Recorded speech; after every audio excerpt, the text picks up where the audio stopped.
What's up, good people? Mark Holmes here, and as always, I want to say thank you all for watching, commenting, subscribing, and being part of the Joe Boo Sports Report. Without you guys, as well as you ladies, you know that this literally does not work.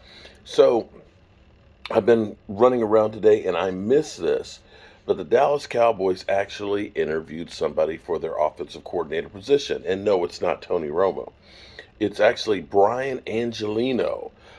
Interestingly enough, I'm also seeing that he's actually interviewed for the Ravens job twice as well. And we also know that the Cowboys, Doug Nussmeier, has also interviewed for the Ravens job. Um, he actually interviewed earlier today, I guess about 1 o'clock or so, there with it. We don't know how that went. A little bit about Brian Angelino.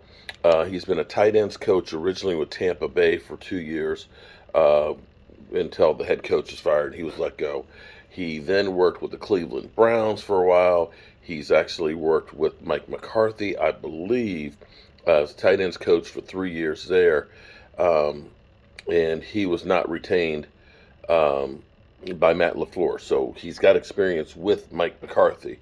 He ended up being a tight end coach for the Washington Redskins at the time. It became the football team and then the Commanders.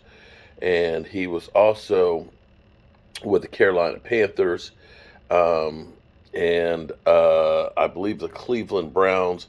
And he finished up. He was the passing game coordinator for the Minnesota Vikings this past year. So he has been around. He was actually doing some coaching at Rutgers, I think 2011. So he has done the gauntlet of being a tight end coach, a passing game coordinator, and so on. So for the Cowboys, you got to think Mike McCarthy, this is his swan song that this is shit or get off the toilet. It just is. Um, if he can, he's going to basically try and put people on the coaching staff that he feels comfortable that will coach the way he wants the play calling to be. And so this is one of those ones that makes sense.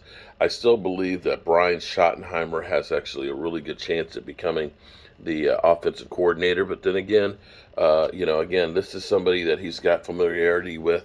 And Mike McCarthy, this is not going to be your traditional offensive coordinator. This is going to be more the right hand man of the head coach who's really going to be the offensive coordinator. He's going to call the plays. And so he wants guys to be more yes men as opposed to Kellen Moore, who was coming up with the offense, calling the game plan, and so forth. We'll see how this works. I was thinking in my mind, okay, this is just the interview, thinking in my mind how Jerry Jones loves the spotlight. Jerry Jones loves to steal the thunder from others. You can't tell me that Kellen Moore being fired, that they made that decision while they were watching the Eagles game. They knew that they were parting ways, and they just waited till 20 minutes after the Eagles game to announce it because they wanted to steal some of the thunder there. The Cowboys can't stand for somebody else to have the spotlight. If you want the spotlight, how about you guys go to the Super Bowl? That would be the way to do it. So we'll see if Brian Angelino, and I'm sure I pronounced that wrong, becomes the Dallas Cowboys offensive coordinator. We'll find out. Stay tuned, friends, because, I had already gone upstairs to go to bed. And here it is. I'm finding out news and passing it on. Good night, good people. Peace.